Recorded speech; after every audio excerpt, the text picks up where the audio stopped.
બાપુ, એક એવો પ્રશ્ન છે કે બધે અત્યારે આપણે જોઈએ છીએ માણસો વધારે મંદિર જતા થયા છે, કથામાં વધારે ને વધારે બેસતા થયા છે. સરેરાશ એમ લાગે કે ધાર્મિક ધર્મ તરફનું વલણ પણ વધતું દેખાય છે. તો બીજી બાજુ વેરભાવ, ઈર્ષા, દ્વેષ, જનૂન આ બધું પણ વધતું જાય છે. તો આ કેમ આવું થયા કરતું હશે? મંદિરોમાં, ધર્મસભાઓમાં, તીર્થોમાં લોકો વધ્યા એવું દેખાય છે, પણ એ વધારાની પાછળ અનેક પ્રકારની કામનાઓ છે. એમાં એક કામના એવી પણ હોય છે લોકોની કે અમને આ ક્ષેત્રમાં સફળતા મળે, અમને આના ઉપર વિજય મળે, અમે આના ઉપર હાવી થઈએ, અમને પરિવારમાં છે, આવી ઘણી કામનાઓ. અને કામનાઓ લઈને ધર્મ તરફની અભિરુચિ આપણને દેખાય ત્યારે પેલું પણ સામે દેખાવાનું કે કામના ભજન કરે નિષ્કામ, જે નિષ્કામ ભાવે જશે એ જ કંઈક સ્થાપિત કરી શકશે, પોતાનામાં ઉઘાડ કરી શકશે. એટલે હું તો જોઉં છું કે કથામાં પણ લોકો એમ માને છે કે કથા શ્રવણ કરીએ એટલે પુણ્ય મળે. એ પણ કંઈક, જ્યારે હું સ્પષ્ટ કહું છું કે કથાથી પાપ પણ બળશે ને પુણ્ય પણ બળશે, કાંઈ રહેશે નહીં, તમારી બંને મૂડી. અને તમે જેવા હશો એવા કથા તમને કરી દેશે, જેવા હોવા જોઈએ એ કથા. તુલસી સ્વયં કહે છે, પુણ્યમ પાપહરમ સદા શિવકરમ વિજ્ઞાન ભક્તિ પ્રદમ.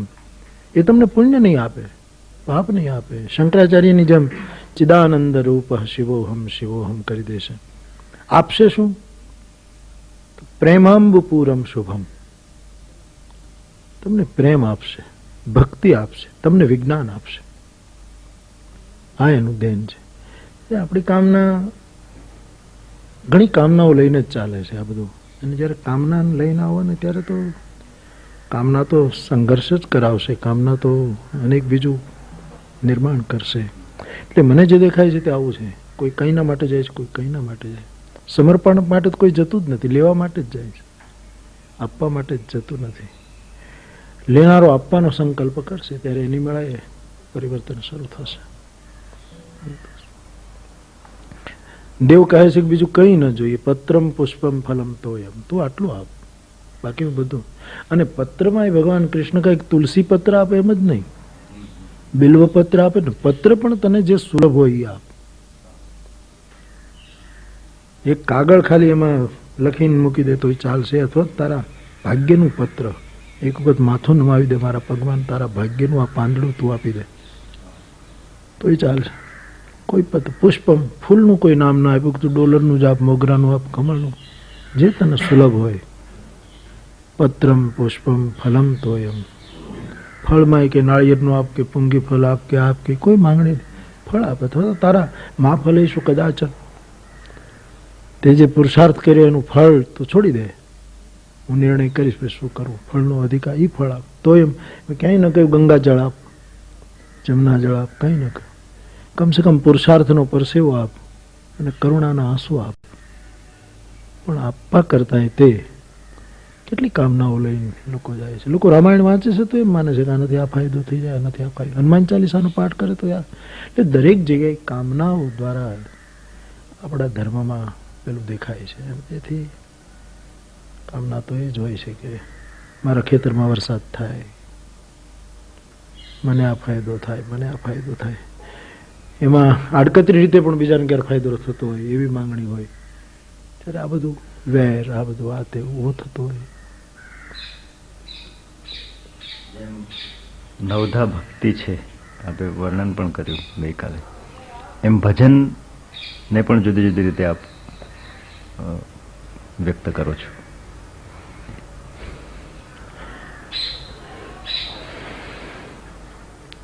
હું તો ધ્યાનને પણ ભજન કહું છું. માણસ તન્મય થઈ ગયો, માણસ નિર્વિકલ્પ થયો પણ એનું ભજન છે. કોઈની સ્મૃતિમાં ખોવાય, નિર્વિકલ્પ, કોઈ સંકલ્પ નિર્વિકલ્પ, એ પણ ભજન છે. અથવા તો કોઈની સ્મૃતિમાં માણસ ડૂબ્યો છે ને એકલો બેઠો બેઠો, જેમ ભાગવતકાર કહે, ઇતિ સંસ્મૃત્ય સંસ્મૃત્ય. નંદ બાણાને હાથ અટકાડી અને જતો રથ યાદ એને આવ્યો અક્રૂરની સાથે.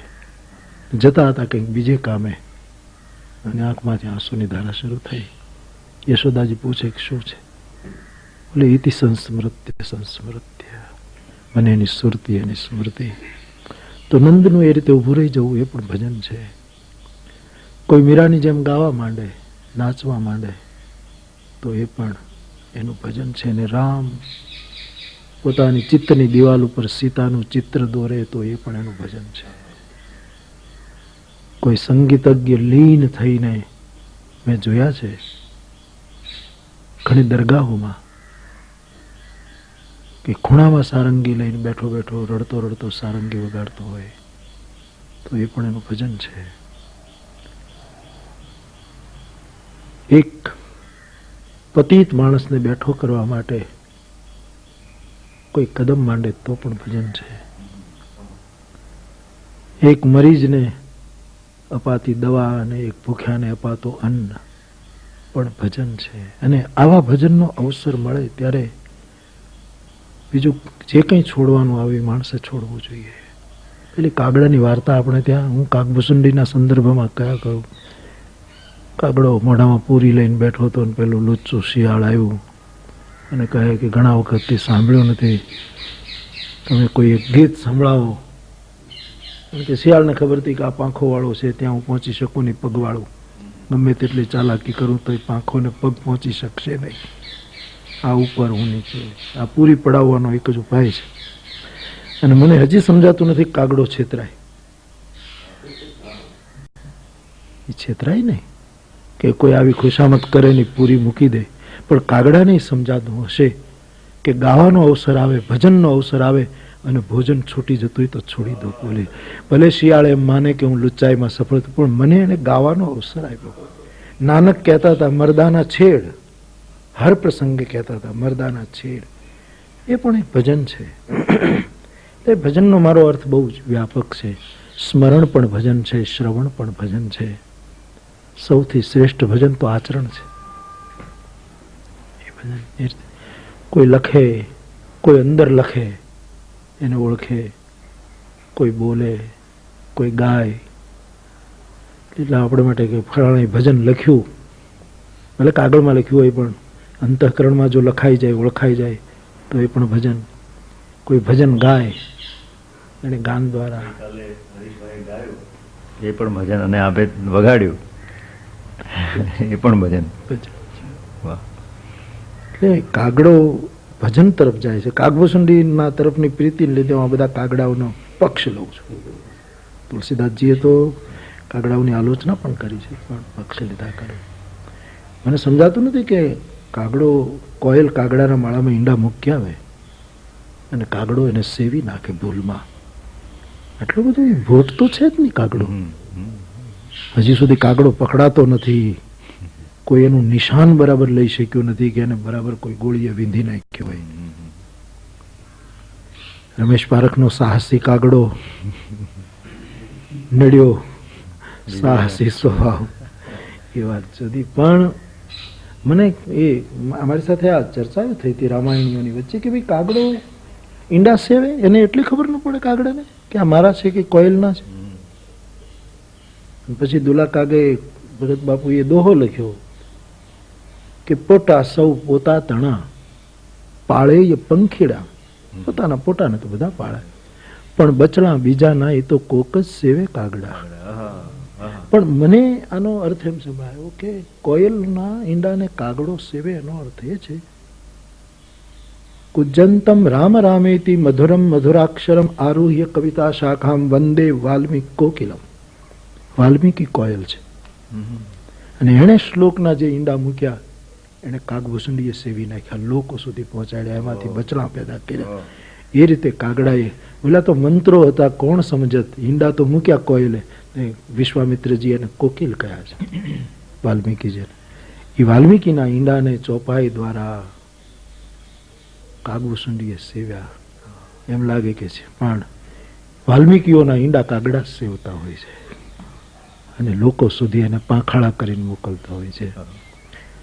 એટલે ભજનનો અવસર આવે ત્યારે માણસે વીજળીને ચમકારે મોતી પરોવી લેવું જોઈએ. બિંદ જાય સો મોતી હૈ, બહ જાય સો પાણી હૈ.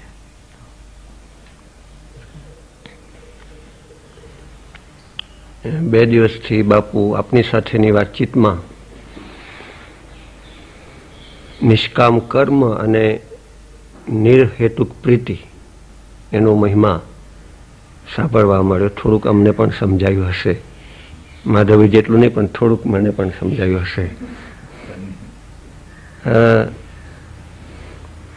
સુરદાસ અને તુલસીદાસ બંને સુચરિત પાત્રોનો પરસ્પર પ્રીતિયોગ નિરૂપ્યો છે અને એની વાત આપ કરો છો ત્યારે ખૂબ આનંદ થાય છે.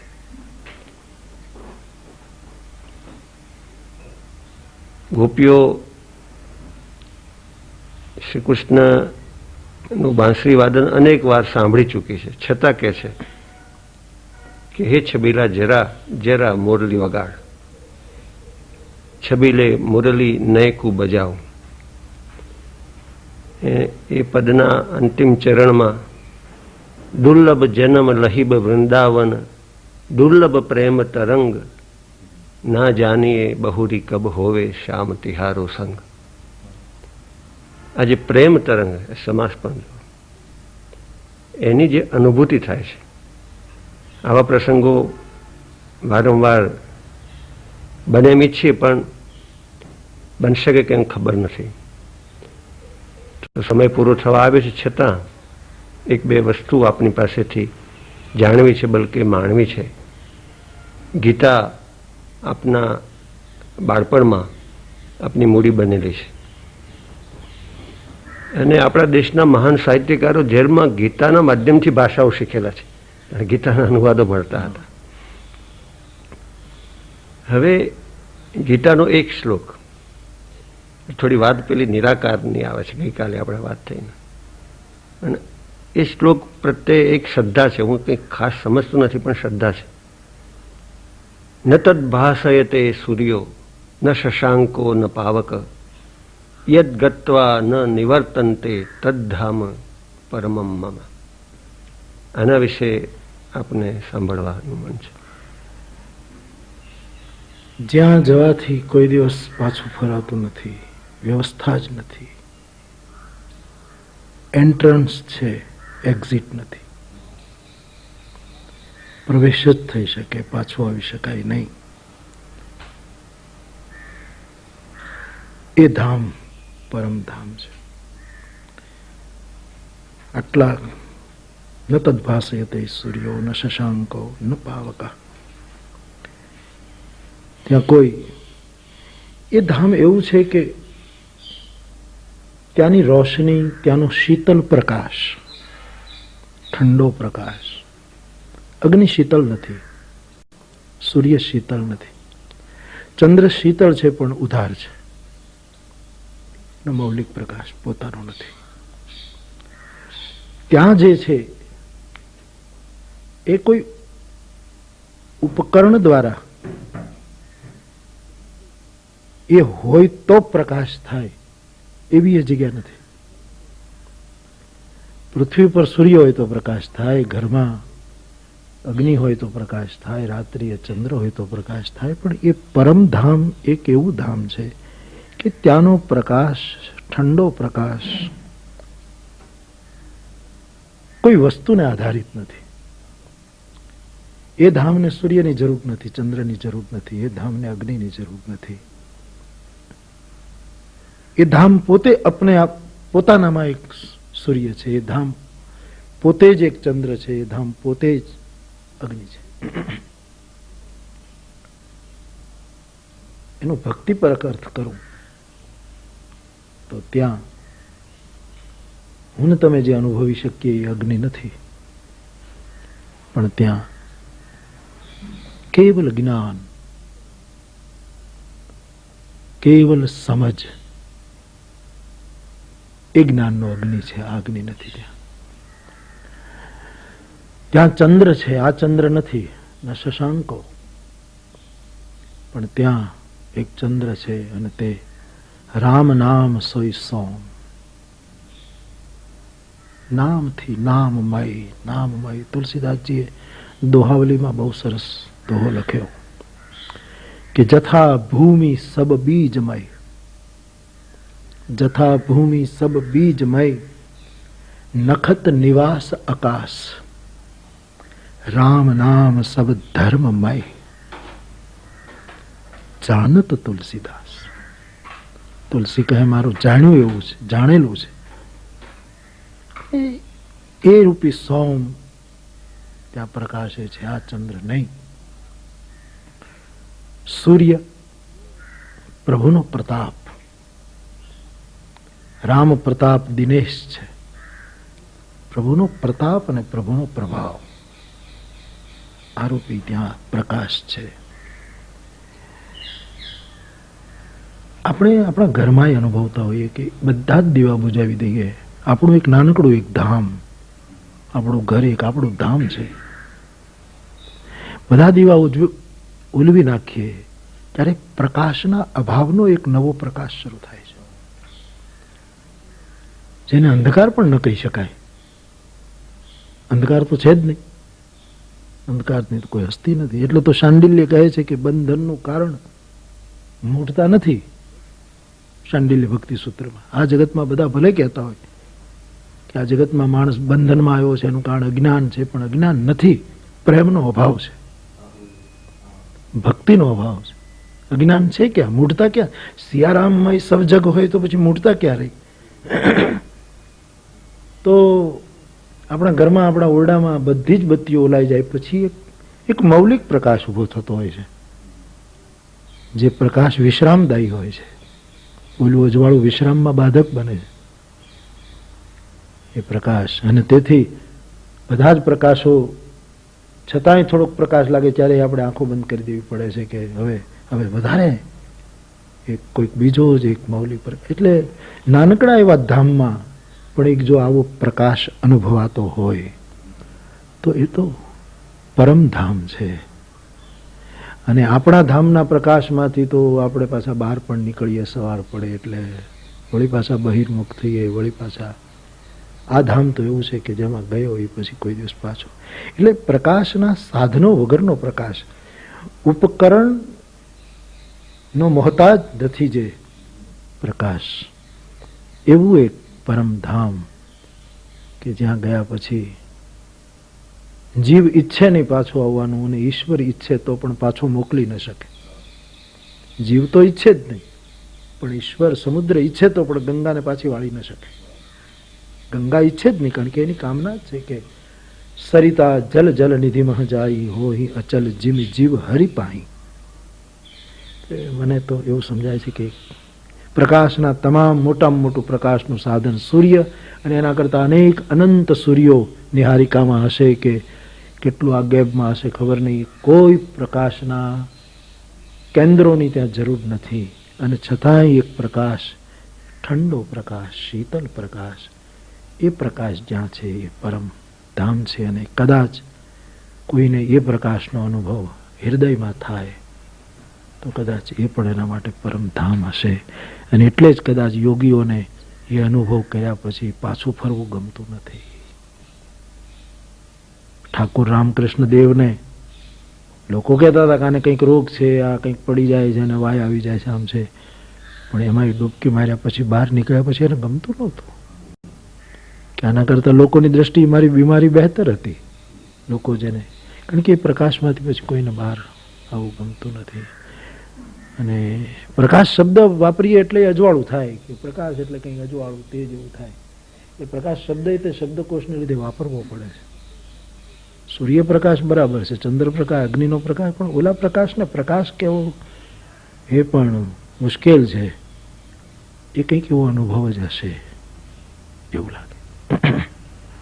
છેલ્લે ગીતા જેનું દોહન છે તે ઉપનિષદો નો પણ એક અદ્ભુત શ્લોક છે. અને આપે જે વાત કરી એ વાતને હજુ વધુ ઊંડાણમાં લઈ જાય છે. અને આપણે આરંભે જે મૌનનો ઉલ્લેખ કર્યો એની પણ પૂર્તિ થાય છે.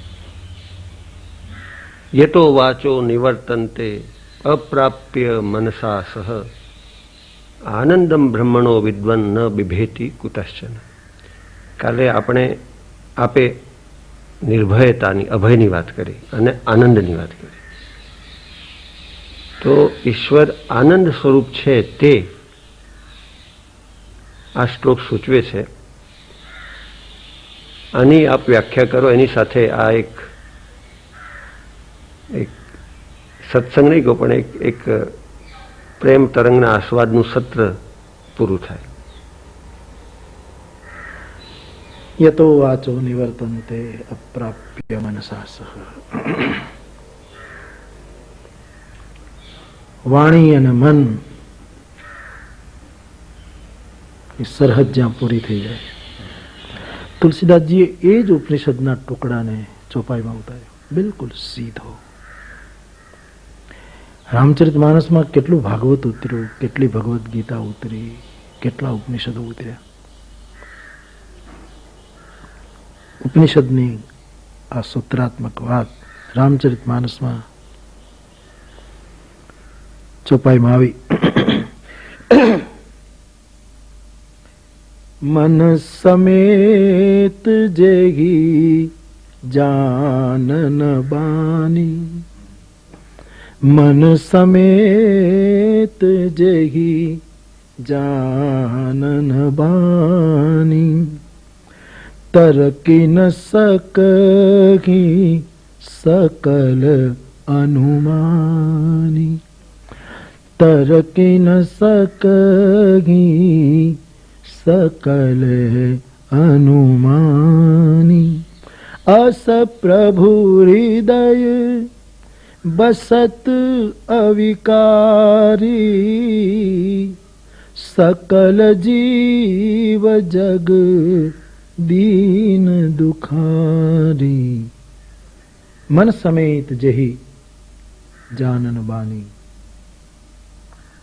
અતિ દુઃખમાં માણસ બોલી શકતો નથી અને અતિ સુખમાં પણ માણસ બોલી શકતો નથી.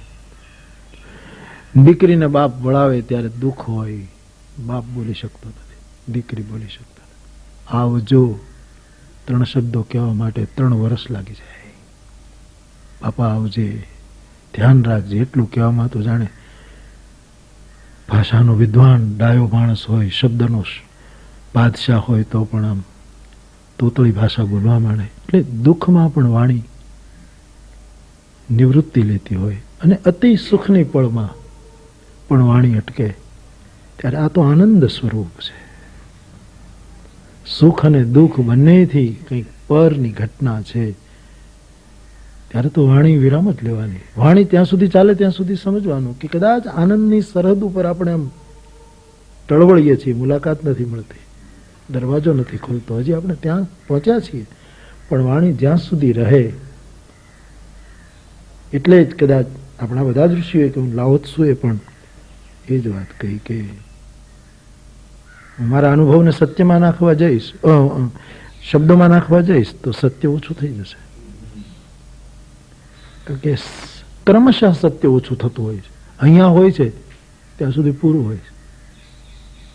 કંઠે આવે ત્યારે થોડુંક ઓછું થઈ જાય, જીભે આવે ત્યારે વળી થોડુંક બોટાઈ જાય, હોઠે આવે ત્યારે થોડુંક વધારે બોટાય, નીકળી જાય ત્યારે ઘણું ઓછું થાય, બીજાના કાનમાં જાય ત્યારે વળી પાછું ઘણું ઓછું થઈ ગયું, ને પોતાની રીતે સમજે ત્યાં તો ઘણું ઓછું થઈ ગયું હોય, ઉત્તરોત્તર ઓછું થતું જાય.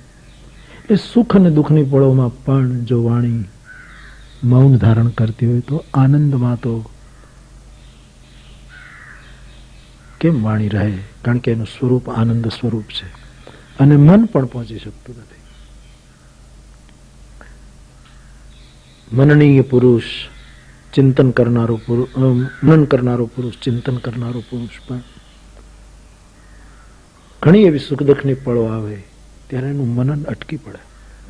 અને પ્રમાણ દેશના ઋષિમુનિઓ કેટલું મનન કરનારા. ગિરિ ગુહામાં નદીના સંગમો ઉપર જ્યાં બ્રાહ્મણત્વ પ્રગટ થતું હતું ઉપનિષદ કાળમાં, સમુદ્રની કિનારે, વૃક્ષોની નીચે, એ બધા જ ઋષિમુનિઓ. એક દુઃખની પળ એવી આવી રામાયણમાં કે સબ ભ્રષ્ટાચારા ભાષણ સારા, ધર્મ સુની નહીં કાના, તેહી બહુવિધિ ત્રાસહી, દેશ નિકાસહી, જો કહ વેદ પુરાના.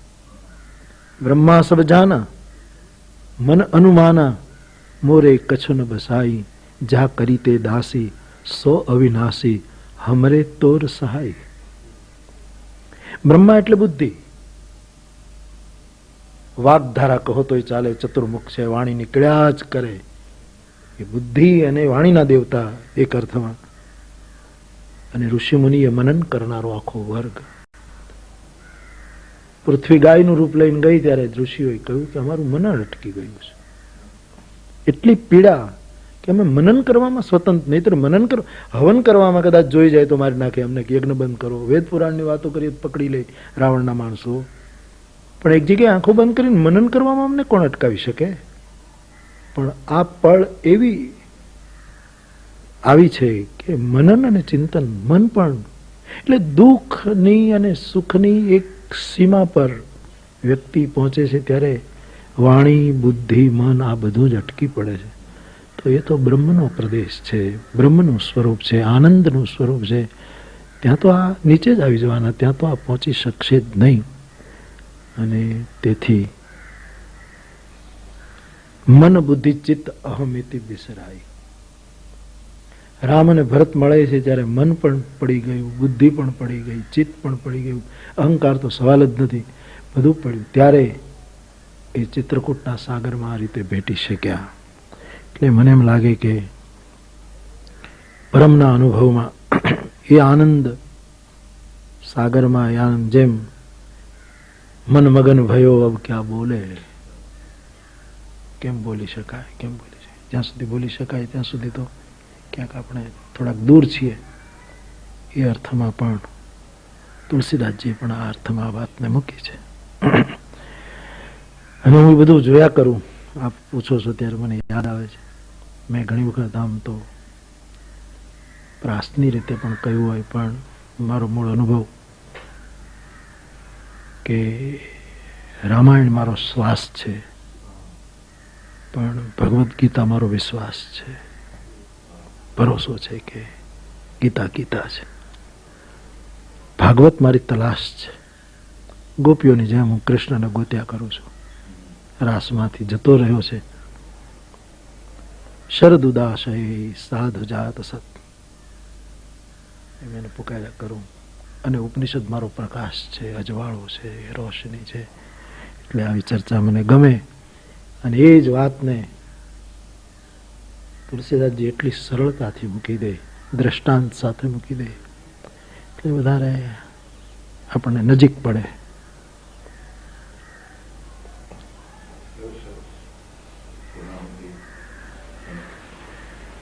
આભાર માનો તમે.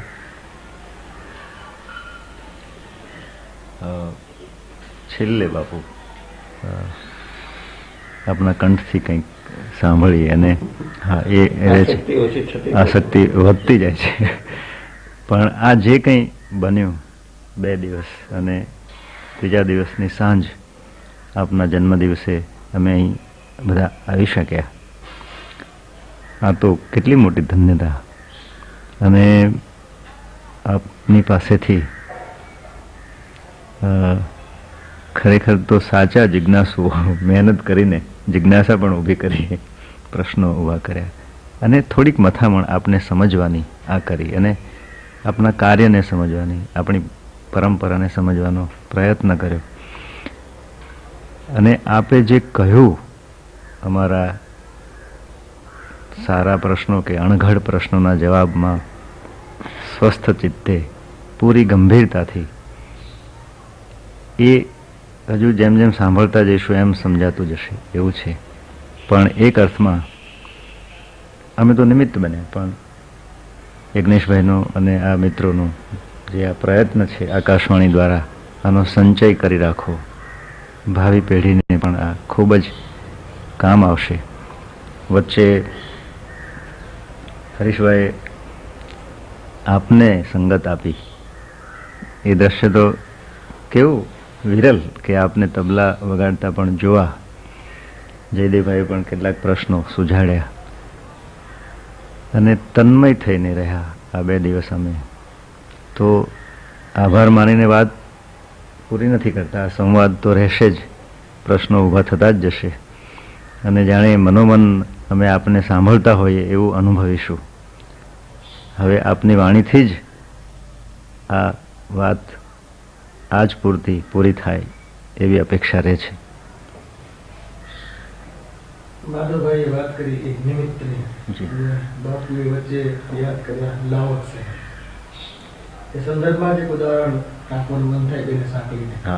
એ લાવક છે તો અંધારી રાત્રે ના પાડા ઉપર સવાર થઈને નીકળી જવાના હતા પોતાનો દેશ છોડીને.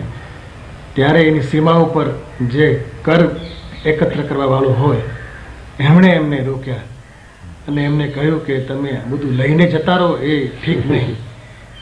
ત્યારે ઓલા લાવોસે કીધું કે મારી પાસે તો કશું જ નથી, હું તો એમને ખાલી હાથે જાઉં છું. તો કે એની વાત નથી, તમે આજની રાતે અહીં રોકાઓ, અહીંયા તમે હું તમને કાગળ આપું, તમે બધું લખો, સવારે તમને જવાની હું છુટ્ટી આપું છું. તો એક નિમિત્તનું પણ આટલું એક મોટું મહત્વ છે. નહીં તો આપણને તાઓ ટીચિંગ નામનો ગ્રંથ ન મળ્યો હોત. એમ આ નિમિત્ત થયું છે અને એ રીતે આપણે એક સરસ દોહન કરી શકીએ છીએ. એનો આકાશવાણીનો એક મોટો આનંદ છે.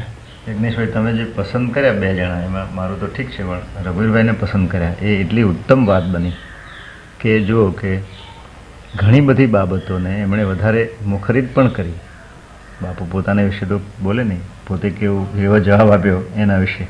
એ રઘુવીરભાઈએ પણ આપણને આમાં ઘણી મદદ કરી. એટલે એ રીતે ધન્યતાની જ અભિવ્યક્તિ છે. હવે આપને સાંભળીએ બાપુ છેલ્લે.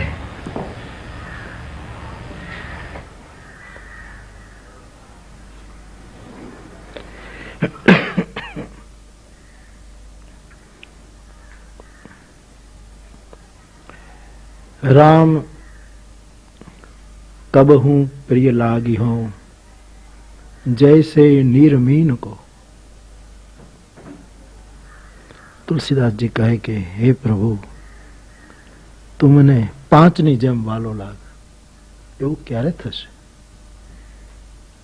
હું વૃદ્ધ થઈ ગયો, જીવન પૂરું થશે, પણ મારી આ એક ઈચ્છા ન રહી જાય. राम कबहू प्रिय लागी हो जैसे नीर मीन को, जैसे सुख जीव को. જીવને સુખની કામના હોય, સુખ માટે કેટલો દોડતો હોય, સુખ એને કેટલું વાલું હોય, એમ રામ તું મને ક્યારે વાલું લાગે? માછલીને નીર કેટલું વાલું હોય એમ તમે રામ મને ક્યારે? મણી ફણી કો,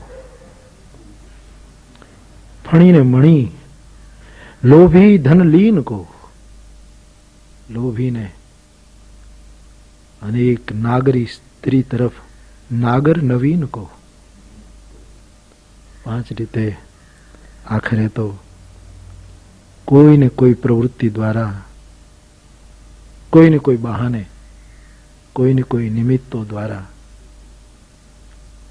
એ પરમ કોઈ છે, કોણ છે એના માટે સૌની જુદી જુદી ધારણા છે ને રહે.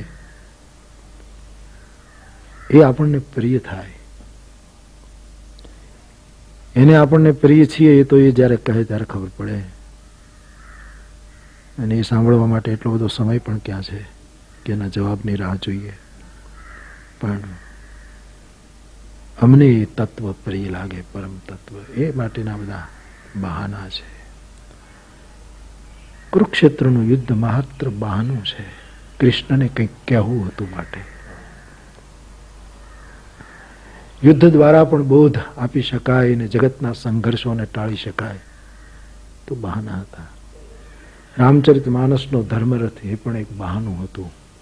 ધર્મરથની વાત કહેવા માટેનું રાવણ રથી બિરથ રઘુવીરા, દેખી વિભીષણ ભયું અધીરા.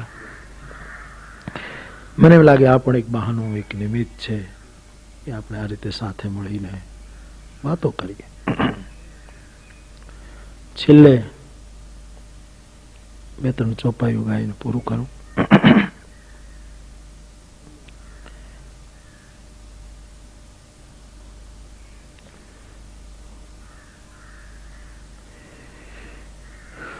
યહ કલિકાલન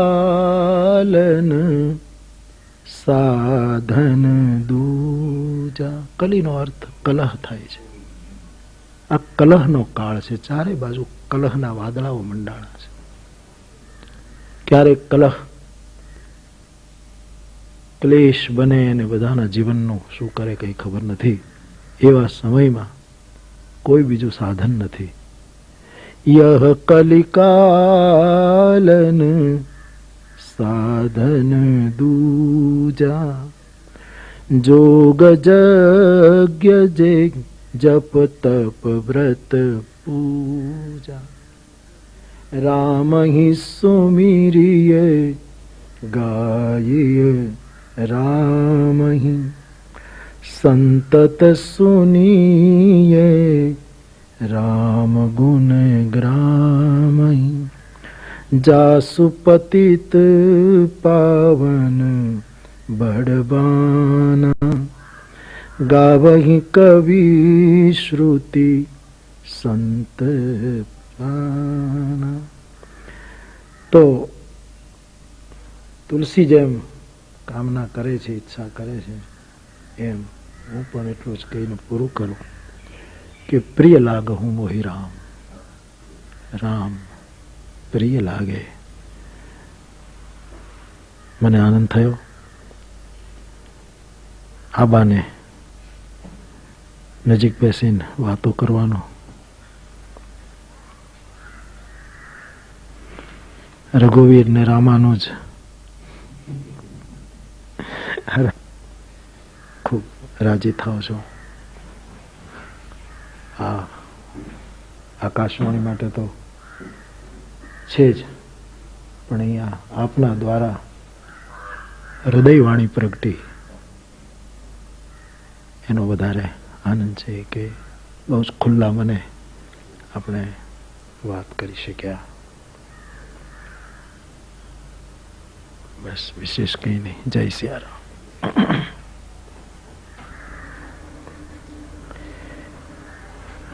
ક્રમમાં કેવું હોય તો નવમો રસ મારો સર્વોચ્ચ રસ કરુણ રસ, પણ એના કરતાંય કરુણ પછી પણ શું, કરુણ પછીની અવસ્થા શું, તો વ્યક્તિએ શાંત રસમાં જવું જ પડે. કોઈ પણ રસનું સમાપન થવું જ જોઈએ.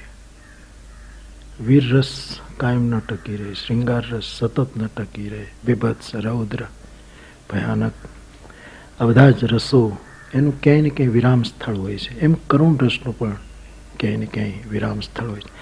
માત્રામાં વધારે ભવભૂતિની વાત બરાબર છે. રામચરિત માનસ પણ કરુણ રસમાં ઘણું આપ્લાવિત છે, પણ આખરે તો જીવે શિવ થવા માટે, જીવે એની અંતિમ અવસ્થાને આંબવા માટે છેલ્લો રસ્તો તો શાંત રસ છે. અને રામાયણમાં એનું પ્રમાણ છે કે ભગવાન શિવ કથા કહેવા તૈયાર થયા ત્યારે 9 રસમાંથી પસાર થયા. એમાં બધા જ રસો આવ્યા.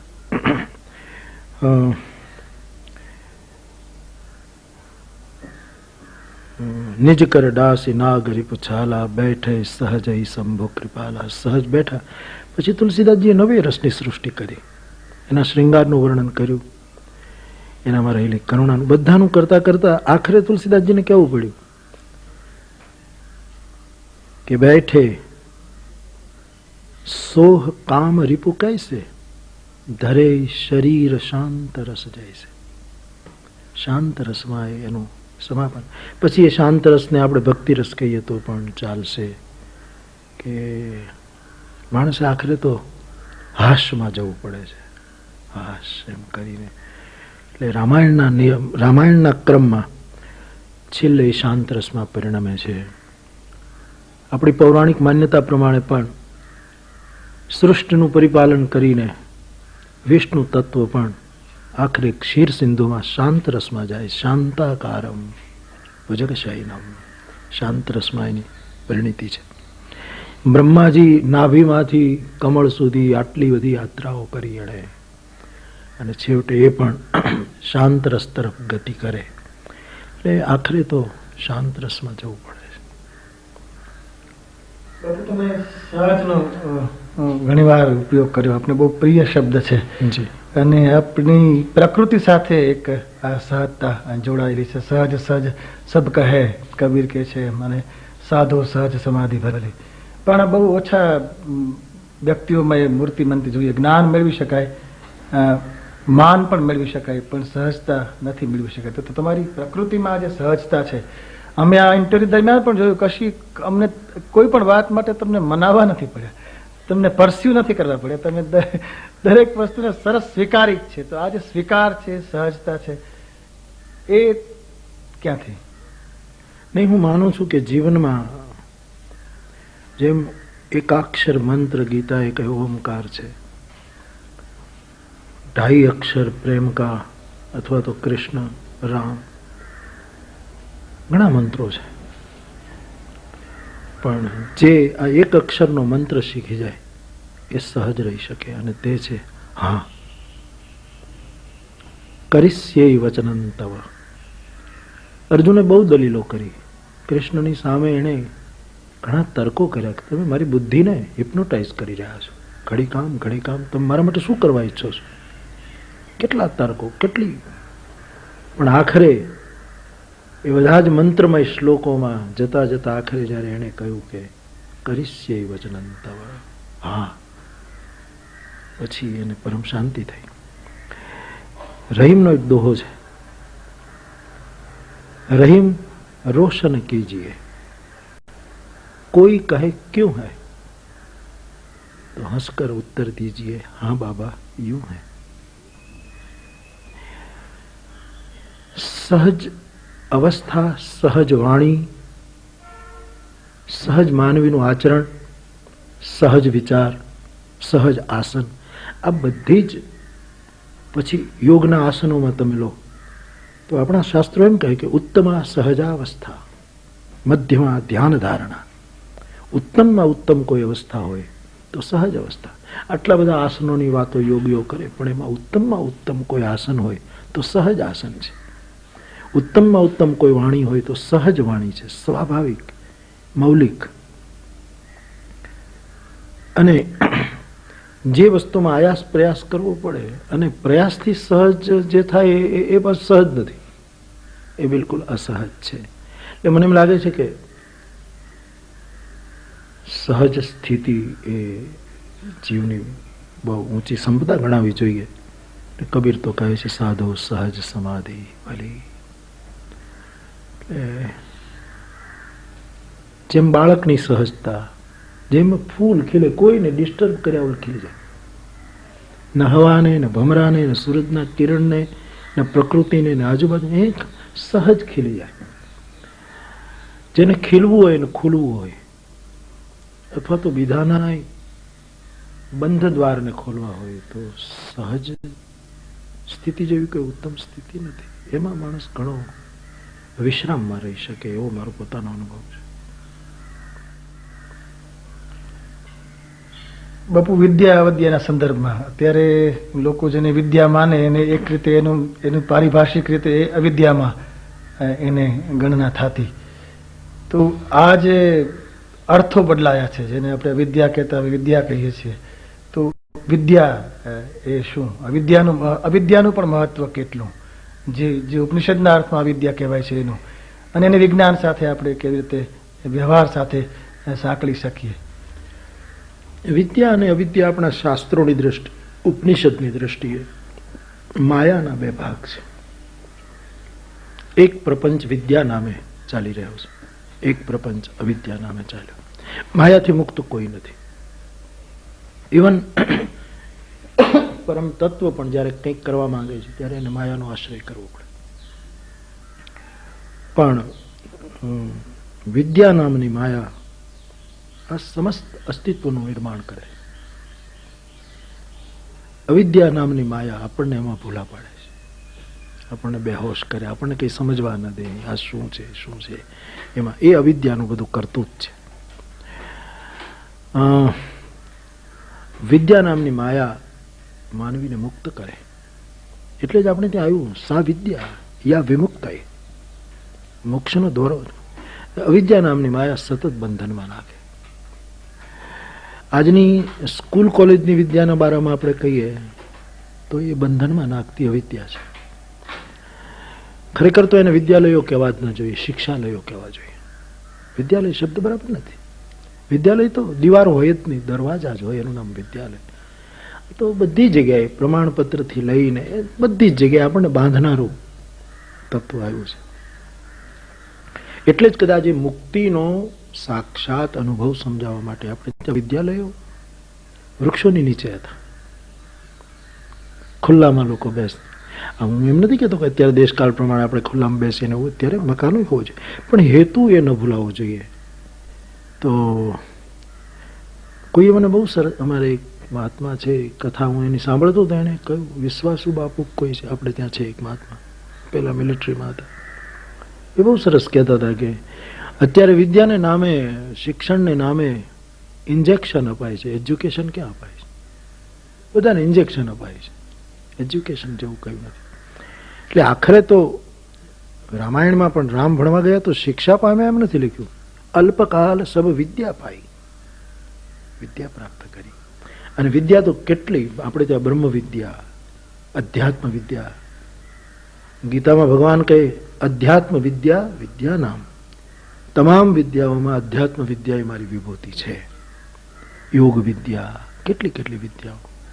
અત્યારે જે કંઈ દેખાય છે એ શિક્ષા હોઈ શકે, પણ વિદ્યાનું સ્વરૂપ તો દેખાતું નથી.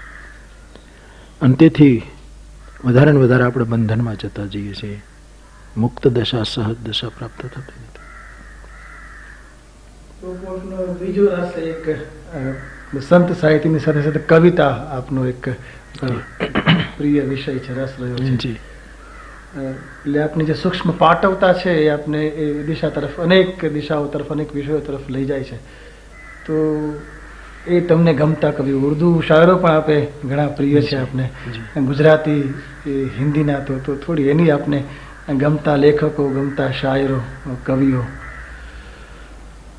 અવારનવાર પ્રસાદી તો મળતી જ રહે છે એમની, આપની કથામાં આપ ક્યાંક પણ એવી સરસ રીતે એક જેમ ઘરણામાં કોઈ એક મણી જડાઈને આવી જાય એમ પંક્તિ જડાઈને આવી જતી હોય. કવિ શબ્દ મૂળ સંસ્કૃત સાહિત્યમાંથી આવ્યો. કવિ નામ ઉષ્ણા કવિ. ભગવાન કૃષ્ણએ કહ્યું કે કવિઓમાં ઉષ્ણા એ મારી વિભૂતિ છે. ભાગવત અને રામચરિત માનસમાં કવિ એ સંતનું લક્ષણ છે. કવિ એ સંતનું લક્ષણ છે. અને કવિને જ્યારે કવિતા ઉતરે છે ત્યારે ખરેખર એ સંતત્વની ભાવદશામાં જ હોય છે. જ્યારે કવિતા ઉતરે, હું કવિતાને 3 દ્રષ્ટિએ જોઉં, હિન્દી, ઉર્દુ, ગુજરાતી, જે ભાષાઓ આપણે થોડી ઘણી સમજી શકીએ, 3 દ્રષ્ટિએ જોઉં ને એનું વર્ગીકરણ મારી રીતે કહું. કોઈને કહું નહીં, પણ મારી રીતે. અને મેં મારી રીતે કવિતાને 3 દ્રષ્ટિથી માણી છે. કારણ કે હું જ્યારે એમ માનું છું કે કવિતા ઉતરે છે, ક્યારેક એક પંક્તિ ઉતરે, ક્યારેક 2, કવિઓ વધારે એના માટે કહી શકે, પણ આપણે સાંભળીને જોઈ શકીએ કે આ કવિતા એને લખી નથી, એને ઉતરી છે, એને પ્રયાસ વગરની આવી છે. અને મેં એવા ઘણા કવિઓને, મારો અનુભવ છે લોક સાહિત્યના કવિઓથી લઈને સંસ્કૃત કવિઓ સુધી, કે એમણે મને કહ્યું છે કે બાપુ, શ્લોકનો પૂર્વાર્ધ ઉતર્યા પછી 1 મહિને ઉત્તરાર્ધ ઉતર્યો. ગુજરાતી ભાષાના ઘણા કવિ કહે કે આ એક બંધ થયો પછી ન થયો, પછી 2 મહિના વીતી ગયા. એટલે કવિતા સાંભળતા સાંભળતા એવું સમજાયું મને વ્યક્તિગત રીતે કે કોઈ કવિતા ગંગ જેવી હોય છે, કે જેમ શંકરની જટામાંથી નીકળી છે, જે એટલું બધું લોકોને લોક પાવન માટે વપરાતી હોય, લોક કલ્યાણ કરે, લોકોનું દરેક રીતે હિત કરે, એવી કવિતા આવે. એક કવિતા આપણને આવેશમાં લાવી દે, આપણને નશામાં લાવી દે, આપણને થોડા સમય માટે અભિભૂત કરી દે, થોડા સમય માટે. એ કવિતાને હું ભંગ કહું છું. જેમ ભાંગ પીવાથી લોકો થોડોક સમય નશામાં આવે, થોડોક સમય આપણને પ્રભાવિત કરી દે, પણ એની અસર બહુ ટકે નહીં. એ ગંગ જેવી કવિતાની કે અનવરત બહેતી જાય લોક પાવન માટે, એ ભંગ જેવી. ત્રીજી કવિતાનું સ્વરૂપ છે રંગ ચડાવે. એટલે મેં મારી રીતે 3 ભાગ પાડ્યા, ગંગ જેવી, ભંગ જેવી અને રંગ જેવી. કે રંગ આવે, અમુક પ્રકારના રસો આવે, અમુક પ્રકારની પેલી આવે, નજાકત આવે. એટલે આ દ્રષ્ટિથી હું કવિઓને માણ્યા કરું.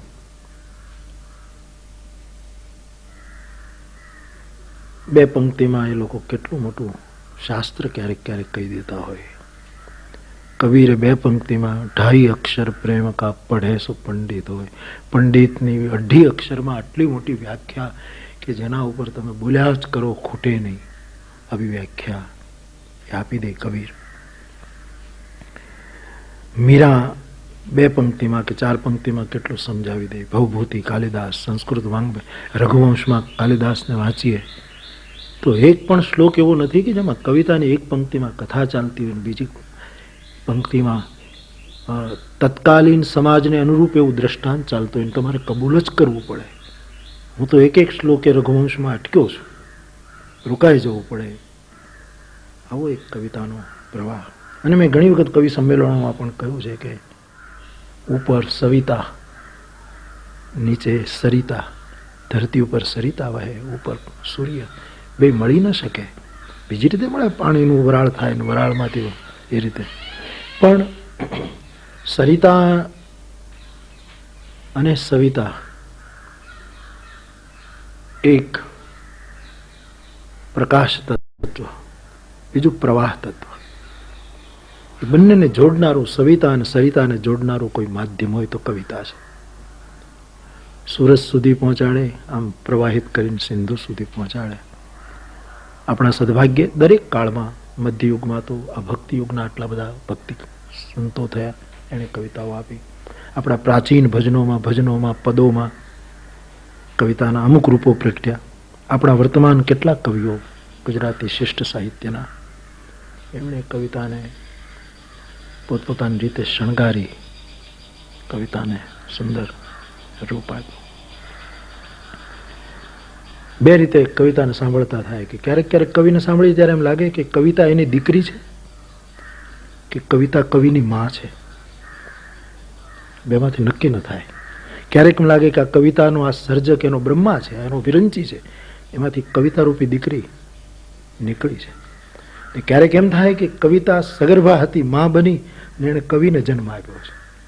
એટલે કાં તો કવિતા કોઈ કવિની પુત્રી છે અને કાં તો કવિતા કોઈની જનેતા છે, પ્રસૂતા છે. એવી રીતે પણ મેં કવિતાને માણી. યુપીમાં હું જાઉં, ગમે ત્યાં જાઉં, એટલે આજુબાજુના કવિઓને લગભગ એકાદ વખત તો મારે મળવાનું થાય, એની સાથે બેઠક થાય, આનંદ થાય. જો નગમે तेरी याद में हमने गाए, जो नगमे तेरी याद में हमने गाए, रंग बन के फूटे घटा बन के छाए.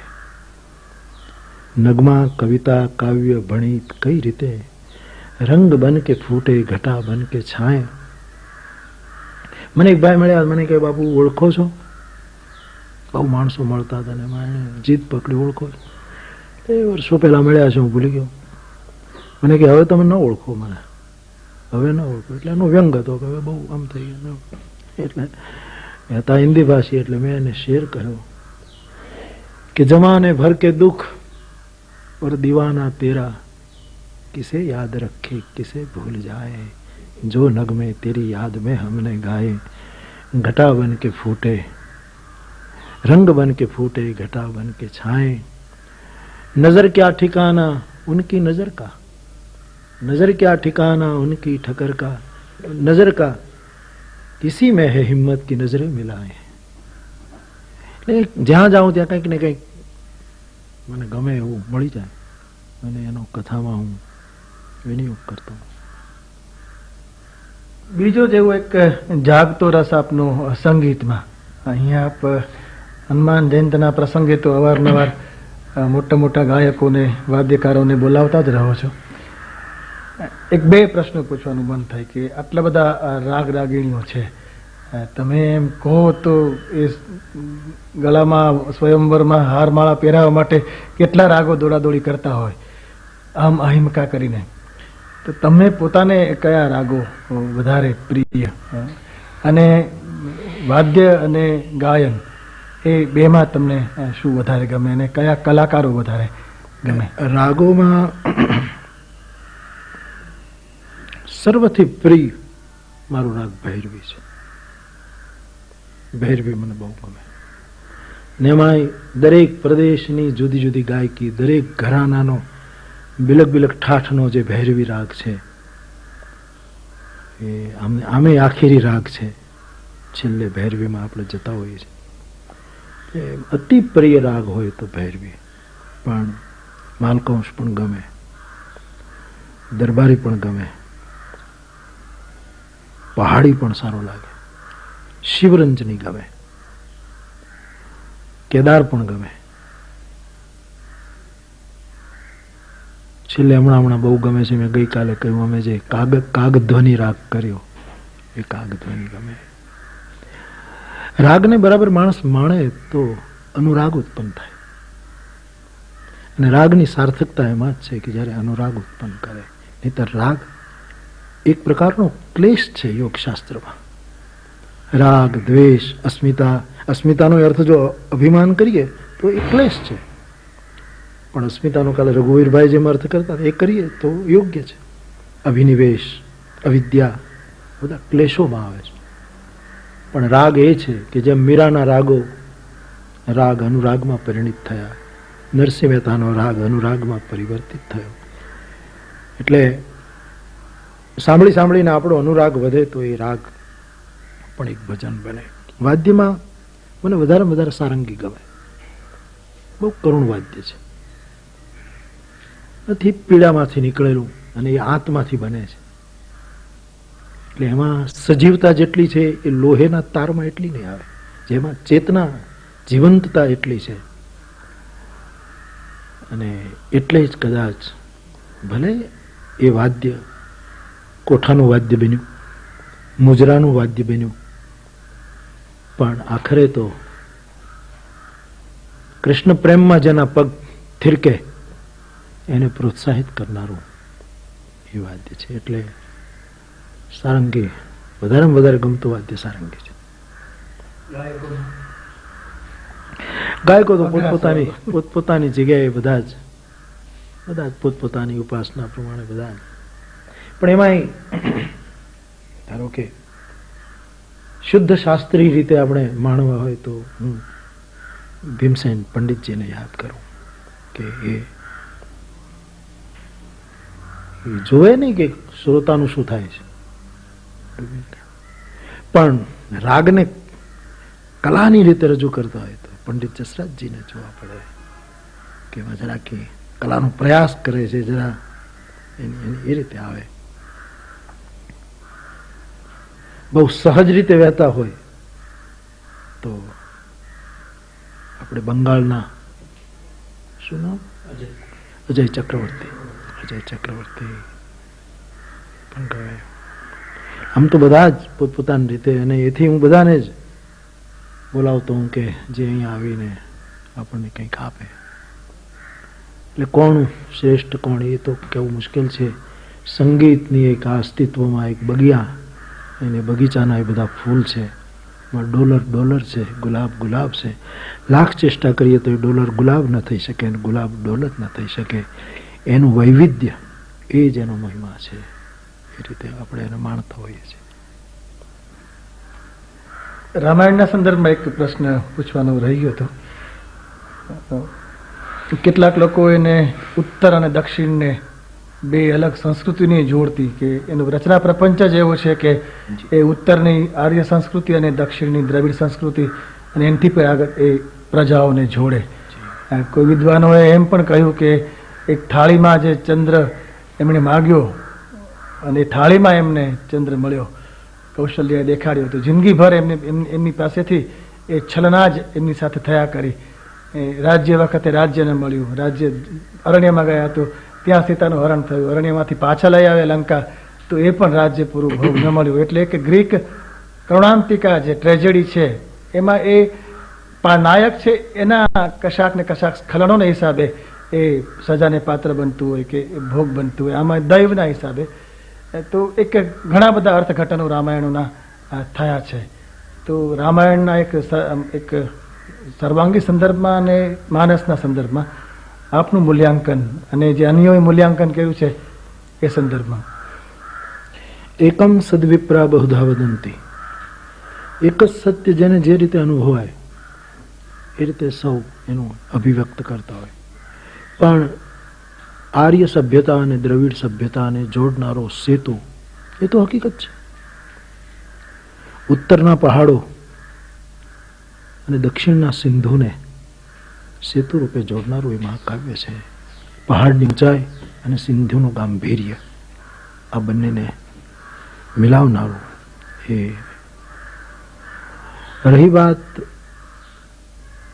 આ બધા પાત્રોની, એમાં જે થયું છે, પણ એનું એક જ કહી શકાય કે બટેટા બાફ્યા વગર મીઠા ન થાય.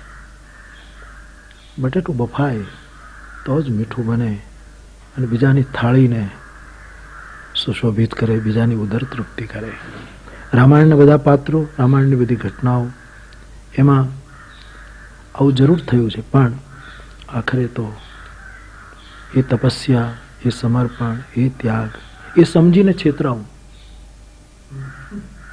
ભગત બાપુ કાગની એક પંક્તિ છે કે હોશિયારીની ગાંસડીઓ સૌને બંધવજે. હોશિયારીની ગાંસડીઓ તું સૌને બંધવજે, પણ છેતરાજે સમજ્યા છતાં તો એકલો. તારા હંસોના ટોળામાં સહુને હેળવજે, પણ રહેજે તું તારે કાગ એકલો. તારા સુંદર વાજિંત્રો મિત્રોને દઈ દેજે, લઈ લેજે તારો તંબુર એકલો. એ કૌશલ્યા, ભગવાન રામ, લક્ષ્મણ, જાનકીજી, આમ કૈકેયીમાં, સુમિત્રા, બધા સમજીને છેતરાયા છે. લોક મંગલની સૃષ્ટિ કરવા માટે, જગતના હિત માટે. સોનું તો અયોધ્યામાંય હતું, જનકપુરમાંય હતું, લંકામાંય છે. પણ અયોધ્યાને કોઈએ સોનાની કહ્યું હોત, મિથિલાને કોઈ સોનાની કહ્યું હોત તો એનું અપમાન ગણા. લંકાને જ સોનાની કહેવી પડી, કારણ કે અહીંનું સોનું સમર્પણના માર્ગે એકત્રિત થયેલું, આવ્યું અને ગયું સમર્પણ. લંકાનું સોનું અપહરણ દ્વારા એકત્રિત થયું, અને સમર્પણ અને અપહરણનો જેટલો અંતર છે, એટલે આ લોકો બધા સમજીને છેતરાયા. એક એક પાત્ર સમજીને છેતરાયા. એ વગર તો આદર્શ સ્થાપિત કરવા માટે તો કેટલી કુરબાની આપવી પડે. જગતની દ્રષ્ટિએ છલના લાગે, જગતની દ્રષ્ટિએ એમ લાગે કે અહીંયા છેતરાયા, પણ આદર્શ સ્થાપવો એને ઘણા માર ખાવા પડે, ઘણું છેતરાવવું પડે. એક પંથ બનાવી દો, એક સેતુ બનાવવા માટે કેટલો સમય લાગે, પણ એક પુલ બની જાય પછી હાથી પસાર થાય ને કીડી પસાર થઈ જાય, કેટલી સુવિધા ઉત્પન્ન થઈ જાય. એમ આ પાત્રોએ બધાને જોડવા માટે એક એવો સેતુ બનાવ્યો, પછી બધાને માટે સરળ થઈ ગયો. રીંછ વાંદરાઓને ભેગા કર્યા, કોલ કિરાતોને ભેગા કર્યા, આદિવાસીઓને ભેગા કર્યા, ગિરિવનવાસી આદિવનવાસીને ભેગા કર્યા, પથ્થરોને ભેગા કર્યા, અને રામ નામ દ્વારા સેતુ બનાવ્યો. રાક્ષસોને ભેગા કર્યા. એટલે કેટલું એક એક સંવાદી આખું શાસ્ત્ર છે. અને આવું કરવા માટે ગાંધીજીને એક ઇન્ડિયા, એક ભારતને એક કરવા માટે કેટલું કરવું પડ્યું, અને આખરે કુરબાન થવું પડ્યું. જગતમાં જેણે જેણે આ કાર્ય કર્યું છે એને દુનિયાની દ્રષ્ટિએ જે છલના કહેવાય, એને પણ સમજીને એક ઘૂંટ પીવો પડે છે. હમણાં આપે જે આવી પડેલા દુઃખો, આ પાત્રોને પીડાની વાત કરી, અને કુંતાએ તો માગ્યું પણ ખરું કે મને દુઃખ આપો. તો જે દુઃખનો, યાતનાનો, પીડાનો જે એક વિધાયક મહિમા છે આપણા, જે બીજાની અંદર, બીજી સંસ્કૃતિઓમાં એ વિધાયક મહિમા નથી. એને આપણે સામાન્ય ગામડાના સંદર્ભમાં જોઈએ તો થાય, મટી જશે, ત્યારથી માંડીને એક ટકી રહેવાનું બળ મળે છે કે આટલું તો થાય, આપણામાંથી લખ્યું હશે તો પડશે. એ એક એક માનસિક બળ મળે છે, શારીરિક બળ મળે છે. એને પેઇન જે થ્રેશોલ્ડ છે મેડિકલની ભાષામાં, એ પણ આપણી પ્રજાનું કહે છે ઊંચું છે. આપણે સહેજ માથું દુખે તો તરત ગોળી લઈને બેસી જતા નથી. તો એ જ એક દુઃખનો એક વિધાયક મહિમા છે ભારતીય સંસ્કૃતિમાં. તો એ સંદર્ભમાં થોડીક જાણવાની ઈચ્છા થાય. આપણે પહેલેથી જ સ્વીકાર્યું છે. જે વસ્તુને તમે સ્વીકારી લો એનું તમને બહુ દુઃખ ન થાય. જેનો સતત અસ્વીકાર કરતા હોય ને એ પછી સ્વીકારવું પડે એ બહુ કષ્ટ નિર્માણ કરે. એક દ્રષ્ટાંત તરીકે કહું કે તમે સૂતા હો અને ભર નિદ્રામાં તમારા અંગૂઠાને કોઈ અડે તોય તમે જાગી જાઓ. કારણ કે તમને કોઈ હલાવે એ તમે સ્વીકાર માટે તૈયાર નથી. તમે હવે બિલકુલ સૂતા છો, પણ સહેજ કોઈનો પગ અડે કે કોઈ તમને હલાવે કે કોઈ તમારી ચાદર ઓલી કરે જાગી જાઓ. પણ તમે સૂતા હો અને કોઈ તમારા પગ દબાવે એ તમે સ્વીકાર્યું છે. એ પગ દબાવવાનું તમારી નિદ્રામાં જરાય વિક્ષેપ થતો નથી. નહીંતર જોર જોરથી પગ દબાવતો હોય. પહેલામાં સહેજ અંગૂઠો અડે ત્યાં તમે જાગી જાઓ, અને અહીંયા એ તમારા પગ જ દબાવતો હોય છે, કમર દબાવતો હોય છે, છતાં તમે જાગતા નથી. કારણ કે એ સ્વીકારેલી વસ્તુ છે. કોઈ પણ વસ્તુ આપણા ધર્મની દ્રષ્ટિએ અને અનુભવમાં આ જગત જોઈએ છીએ ત્યારે ભગવાન કૃષ્ણ કહે છે આ દુઃખાલયમ અશાશ્વતમ. આ જગત એક દુઃખનું મોટું આલય છે, દુઃખનું મોટું મંદિર છે, દુઃખાલય છે. એટલે આપણે સ્વીકાર્યું છે કે આપણે દુઃખના મહેલમાં જ રહીએ છીએ. અને તેથી સંતોએ તો પરિભાષા એ કરી કે દુઃખ થોડી વાર થાકીને સૂઈ જાય છે, એ અવસ્થાને આપણે સુખ કહીએ છીએ.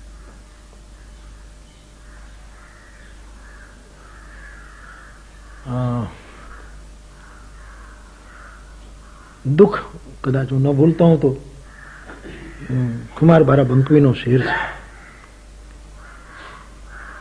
कि दुख मेरे साथ साथ बहुत दूर तक गए. જેટલો હું ગયો દુઃખ સાથે સાથે ગયું. दुख मेरे साथ साथ बहुत दूर तक गए.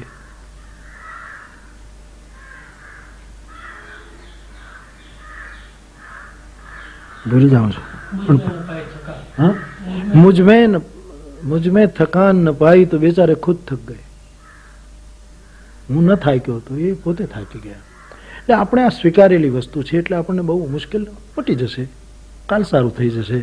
હરેક ચીજનો અંત હોય છે આમ કહીને આપણે એક બળ બહુ મોટું મેળવી લઈએ છીએ. અને મોટામાં મોટું આપણું જે દર્શન છે સુખ દુઃખ માટેનું એ છે, એ આપણે સ્વીકારેલું છે એટલે પણ આપણને રાહત મળે છે કે સુખસ્ય દુઃખસ્ય ન કોપી દાતા. એ મારા હાથની વસ્તુ છે, મેં કર્યું એનું ફળ છે. મેં ચાલવામાં ધ્યાન ન રાખ્યું એટલે હું પડી ગયો. એટલે સુખ અને દુઃખ નિજકૃત કર્મ આપણે માનીએ છીએ કે અમારા જ કરેલા કર્મનું. અને જે સુખ અને દુઃખ આપણા હાથમાં ન હોય એવું સુખ દુઃખ આપણને મંજૂર ન હોવું જોઈએ. કમસે કમ આપણા હાથમાં હોવી જોઈએ. મારે સુખી થવું કે દુઃખી થવું એ આપણા હાથની વસ્તુ હોવી જોઈએ. અને મેં જોયું છે ઘણા લોકોમાં જેને સુખી થવું જ નથી એને ગમે તેટલી વ્યવસ્થા આપો તોય દુઃખી થાય છે, અને જેને નક્કી કર્યું છે કે દુઃખી થવું જ નથી એને ગમે તેટલા દુઃખ આપો તો એ સુખી રહી શકે છે. કારણ કે સુખ અને દુઃખ એમાં આપણા હાથમાં છે. એમાં આપણે માની આપણે કોઈ દિવસ ભલે અજ્ઞાનતામાં કંઈક ફલાણાએ મને દુઃખી કર્યો એ આપણો એક આક્ષેપ માત્ર છે. બાકી આપણે જાણીએ છીએ કે સુખ દુઃખી મારા હાથમાં. એ તમારે દુઃખી ન થવું હોય તો તમને કોઈ દુઃખી કરી શકે જ નહીં તમારા હાથમાં. સુખી થવું હોય તો કોઈ પેલું ન કરી શકે, એવું હું અનુભવ માનું. એક બીજો જેવો શબ્દ ફલ, પુષ્પ પાસે આપણે કશી અપેક્ષા નથી રાખતા, એ ખીલી જાય એ જ એની પરિણીતિ છે. પણ ફળ પાસે ઘણી અપેક્ષા છે. આપણે તો આનું આ ફળ મળશે, વૃક્ષના સંદર્ભમાં ફળ, કુંડળીનો ફલાદેશ, તો જ્યાં અને અનેક રીતે ઘણા દર્શનોમાં પણ જે ફળ શબ્દ જે રીતે આવ્યું છે, તો એ ફળને જરા એના બીજને ફળને જરા ખોલી આપશો. કોઈ પણ ફળની કામના પછી સારા ફળની હોય ખરાબ ફળની હોય એ દુઃખ જ આપશે. કારણ કે કામના આખરે કામના છે. આમાં આપણે ઘણા વર્ગીકરણો કરી શકીએ, ઘણા વિભાગ કરી શકીએ. ઘણા માણસોને બહિર્ફળની અપેક્ષા હોય, એનો અધિકાર પણ છે, એને આપણે ના ન પાડી શકીએ. જેવું કે એક ખેડૂતે બી વાવ્યું જમીનમાં તો એને અધિકાર છે કે બાજરો પાકે, એ બહિર્ફળની કામના છે. પણ આખરે નહીં પાકે ત્યારે એ ખેડૂત માથા પછાડશે. કારણ કે ફળ કામના અંતે સોનાની બેડીઓ કે લોઢાની હોય કંઈ ફરક પડતી નથી, બંધનનું જ કામ કરે. ઘણાને આંતરિક ફળની કામના હોય કે મને અંદર કંઈક મળે, હું અંદર ભીતર શાંત રહી શકું, મને અંદર ઉત્પાત ન હોય, એવી ફળની પણ એક કામના આપણે ત્યાં હોય છે. ઘણા માણસોને એવા ફળની કામના હોય કે પોતાની કમીઓને પૂર્તિ કરવી છે, પોતાનામાં જે અભાવ છે એ અભાવની પૂર્તિની કામના. એ જ્યારે એને મળે ત્યારે એને લાગે કે મને ફળ મળી ગયું, અભાવની પૂર્તિ માટે કામના. ઘણા માણસોને આપણે જગતમાં જોઈએ છે કે બીજાને રાજી કરવાની કામના હોય. એમાં બે પ્રકાર. એક તો સજ્જન માણસ બીજાને રાજી કરવા માંગે કે એ સુખી રહે, એ સુખી, એવી એક કામના હોય, એ ફળ એને સ્વાદ આપે. એક ઘણા ખુશામતખોર માણસો, એ પણ બીજાને ખુશ કરવાની હોય કે આની ખુશામત કરીશ, આને રાજી કરું તો મને આમ ફળ મળે, આ મળે. એની પાછળ પણ એક ફળ છે, પણ એ ફળ. અને ઉપનિષદોએ બહુ સરસ કહ્યું છે કે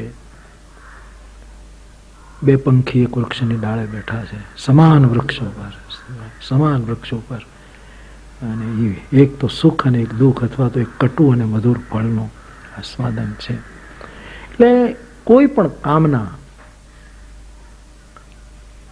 એટલે ગીતામાં કહ્યું છે કામ સંકલ્પ વર્જિતા માણસ વિહાય કામાન્ય સર્વાન પુમાન ચરતિ નિસ્પૃહ નિર્મમો નિરહંકાર સ શાંતિમ અધિગચ્છતિ. જેને શાંતિ જોઈએ છે, જેને વિશ્રામ જોઈએ છે, જેને પૂરું પામવું છે, કબીર મેં પૂરા પાયા, એ અર્થમાં એને કોઈ પણ બહિર ફળ, આંતરિક ફળ, અભાવનું ફળ, બીજાને ખુશ કરવાનું ફળ, આ ફળ, આ ફળ, બધા જ ફળોથી. એટલે જ કૃષ્ણ કહે છે મા ફલેષુ કદાચન, તારા હિતમાં હશે એ હું જ આપીશ, હું ઉદાર છું, કૃપણ નથી. પણ એના માટે બહુ જ દ્રઢાશ્રય અને બહુ જ ભરોસો હોવો જોઈએ. પ્રવજ્ય વ્રત ધારણ કર્યું હોય મને એક દેશાટને આપને થવાનું જાય છે વિદેશોમાં, ખાસ કરીને એ પૂછવાની એ વધારે ઈચ્છા છે. તો ત્યાંની પ્રજામાં કોઈ એવી વાત હોય, ત્યાં તો આપણા ગુજરાતી ભાઈઓ, હિન્દુસ્તાની ભાઈઓ તો મળે જ, પણ જે તે દેશની તળ પ્રજા આપણે જોઈ હોય અને એના કંઈક સારા પાસાઓ આપણે લાગ્યા હોય, એની નાગરિકતા, એનું શિસ્ત, જે કોઈ એવા પાસાઓ આપણે ગમ્યા હોય, અને આપ અનેક દેશ પ્રદેશો ઘૂમ્યા છો, એની કોઈ પ્રકૃતિશ્રી આપને અભિભૂત કર્યા હોય. આખરે બધા જ મનુષ્ય છે અને તેથી મનુષ્યની સહજ નબળાઈઓ જે છે એ તો બધે જોવા મળે છે. માત્રામાં કદાચ થોડો ફરક હોઈ શકે, પણ એ મૂળભૂત માનવ હોવાની જે નબળાઈઓ છે એ તો બધે દેખાશે. પણ વિદેશમાં એ લોકોની સભ્યતામાંથી ઘણું શીખવાનું પણ મળે. ધારો કે શિસ્ત, એ શીખવા જેવી વસ્તુ છે. એક બહુ મોટામાં મોટો અનુભવ, ન્યુઝીલેન્ડનો પ્રાઇમ મિનિસ્ટર મારી કથાનું ઉદ્ઘાટન કરવા આવવાનો હતો અને અડધો કલાક મોડા પડ્યા. એકલો પોતે ડ્રાઈવ કરીને આવતો હતો, એની કોઈ આગળ પાછળની સિક્યુરિટી નહીં ઓકલેન્ડમાં, અને તેથી ટ્રાફિકમાં ફસાયા એટલે ઊભા રહી ગયા, અડધો કલાક મોડા પડ્યા. એની શિસ્ત તમે જુઓ. એ માણસ પાછળને દરવાજેથી આવીને જેટલું આગળ આવી શકાય, કોઈને ડિસ્ટર્બ ન થાય એમ ખુરશી ઉપર બેસી ગયો. કથા પૂરી થઈ ત્યારે ખબર પડી કે ન્યુઝીલેન્ડના પ્રાઇમ મિનિસ્ટર આવી ગયા છે. પછી એને મંચ ઉપર બોલાવ્યા, ત્યારે એને પોતાનો બૂટ કાઢી નાખ્યા અને મંચ ઉપર આવીને એને ક્ષમા માંગી કે હું મોડો પડ્યો એટલે હું બેસી ગયો હતો. આ શિસ્તનું દર્શન. અને અહીંયા મોટા માણસે મોડું પડવું એ જાણે અધિકાર હોય, એ જાણે બને જ આમાં અમે ક્યાં જઈએ. એમાં હું પણ મોટો માણસ તો નથી, પણ મારે પણ ક્યારેક આવી દશાનો ભોગ બનવું પડે છે. મોડું થાય, લોકો કરાવી દે. ત્યારે આ શિસ્ત મેં ત્યાં જોઈ. બ્રિટનનો વડોપ્રધાન, એનો એક MP મારી પાસે આવ્યો લંડનમાં કે અમારા વડાપ્રધાન પાછા ચૂંટાય, આ બ્લેયર અત્યારે છે, છે. એટલે મેં એના વિશે સાંભળેલું કે બહુ સારું કરે છે, યુવાન માણસ છે. અને બ્રિટનના માણસો બધા કહેતા હતા, આપણા જે ભારતીયો હતા એ કહેતા કે અમારા માટે બહુ સારું. એટલે મેં એને 2 વાક્યો લખી આપ્યા એના એમપીને કે ભાઈ અમારી શુભકામના એને આપજો. 24 કલાકની અંદર એનો જવાબ આવ્યો મારા ઉપર, મારી દીકરીના સરનામે, કે ભારતીય એક ધર્મગુરુ મને આશીર્વાદ મળ્યા, બહુ જ આભાર માનું છું. આ એક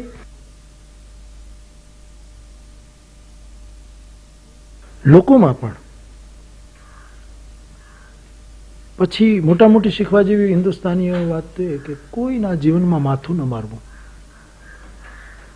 બાજુબાજુમાં 2 પરિવારો પણ આને ઘરે કોણ આવ્યું, કયું ગયું, બીજો કોઈ એમાં પડતો જ નથી, પોતામાં જ વ્યસ્ત હોય છે. અને આપણી ઘણી ઉર્જા બીજો ક્યાં ગયો, બીજો શું કરે છે, એણે શું વાત કરી, એમાં મોટા ભાગની ઉર્જા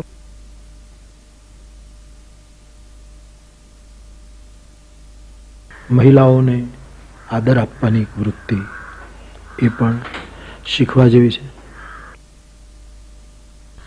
આપણી પરંપરા પ્રમાણે, આપણી સભ્યતા પ્રમાણે, આપણા સ્વભાવ પ્રમાણે એ પણ સારું હોય, લેવું જોઈએ. અત્યારે સાંપ્રત સંજોગોમાં જે સમયમાં છીએ, એક આશંકાની નીચે જ આખું જગત છે. ખાસ કરીને એક જી રચાણું છે.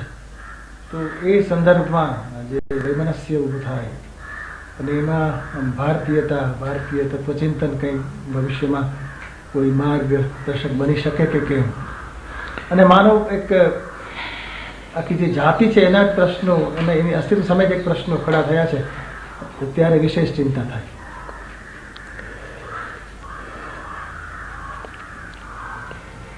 ભારતીય દર્શન, એમાંય ખાસ કરીને ગીતા, એમાંય આપણે જેને પૂર્ણાવતાર કહીએ છીએ, ભગવાન શ્રી કૃષ્ણ એમ કહે છે કે આતતાયીને હણવા જોઈએ.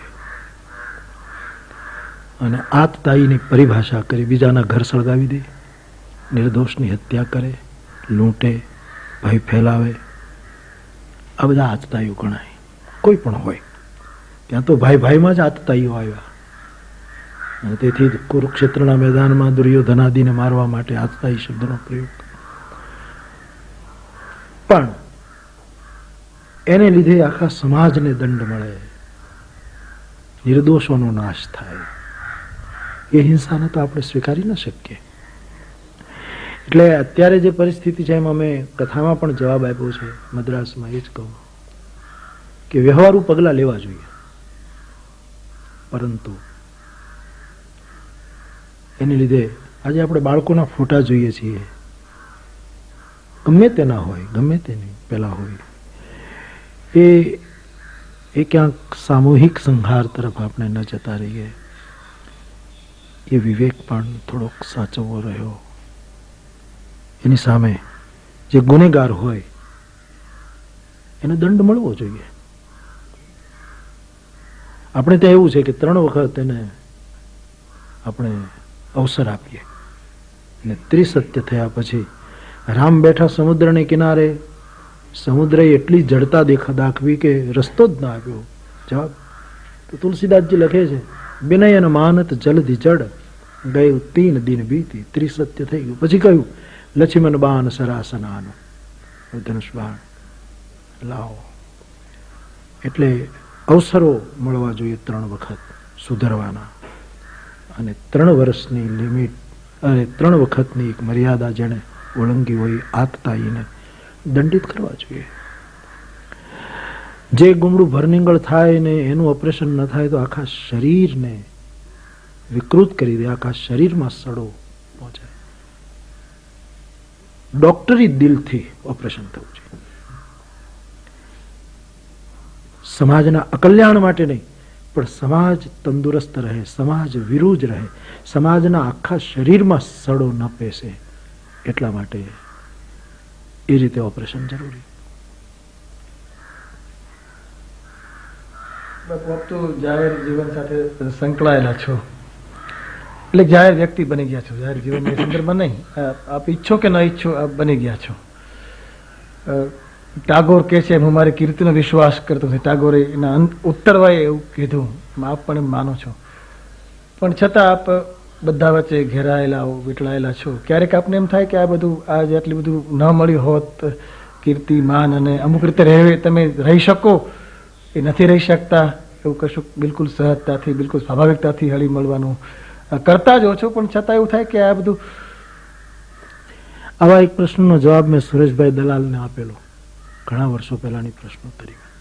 એમણે કહ્યું કે આટલી ભીડ, આટલો આદર, આ તે, આટલી વ્યસ્તતા, આની વચ્ચે તમે તમારી જાતને કઈ રીતે સંભાળી શકો છો, કઈ રીતે બધાને જસ્ટિસ તમે કરો, ન્યાય આપી શકો. તો મેં ત્યારે કહેલું કે મોટરમાં આપણે બેસીએ અને એસી ગાડીના શીશાઓ બંધ કરી દઈએ અને એ વખતે એક માખી અંદર પુરાઈ જાય તો પછી 100 કિલોમીટરની સ્પીડે આપણે જતા હોઈએ અને માખી અંદર ઉડતી હોય તો એ પાછળના કાચે અથડાઈ નથી જતી. એ મોટરની અંદર એક પોતાનો અવકાશ નક્કી કરી લે છે, એનું એક નિર્માણ. એમ હું આ બધી ભીડમાં એક મારું અવકાશ નક્કી કરી લઉં છું અને એ મારું અવકાશ મને સ્વસ્થ રાખે છે. હા, મને દુઃખ ત્યારે થાય કે આટલા બધા લોકો આવે અને હું બધાને મળી ન શકું, હું બધાને સંતોષ ના આપું, કારણ કે આટલા બધાને સંતોષ આપવો મુશ્કેલ છે. એનું થોડુંક એમ થાય કે નિરાશ થાય. બાકી હું મારું એકાંત, હું મારી સહજતા કોઈ પણ વાતાવરણમાં મેળવી લઉં છું. એક છેલ્લો સવાલ બાપુ, એક જીવનનો જ એક સામો છેડો, મૃત્યુ. ટાગોર તો એમ કે એક સ્તનેથી બીજા સ્તને બાળકને માં લઈ જાય ને વચ્ચે રુદન થાય, એ જીવન છે. એ એમની એક સમજ, એક તંગ સામો એક છેડો મૃત્યુનો છે, જે જીવનને પણ તંગ રાખે અને આપણે જીવન વિશે પણ વિચારતા પ્રેરે. ગમે એટલા આપણે વાંચીએ, ગમે એટલું, પણ જ્યારે આપણે મરવાનું છે એવો પ્રશ્ન યક્ષ પ્રશ્નમાં હતો, એ આવે તો એક પોતાના મૃત્યુ વિશે વિચારવાનું આવે તો એક શું પ્રતિભાવ હોઈ શકે, તમારો પ્રતિભાવ શું છે, અને પૂર્વજન્મ પુનર્જન્મની અંદર આપની કોઈ શ્રદ્ધા છે કે નહીં? આપે તો કહ્યું કે મારે અહીંયા પાછું આવવું છે, પ્રેરણા જન તો મુક્તિ ન માગે. હા, જરૂર, મારી તો એ ઈચ્છા છે ને. આપણે ત્યાં જન્મની યાત્રા હોય છે, એમાં હું વિશ્વાસ રાખું છું. કોઈ યાત્રાનો નવો દોર આપણે પકડતા હોય છે બીજા જન્મમાં.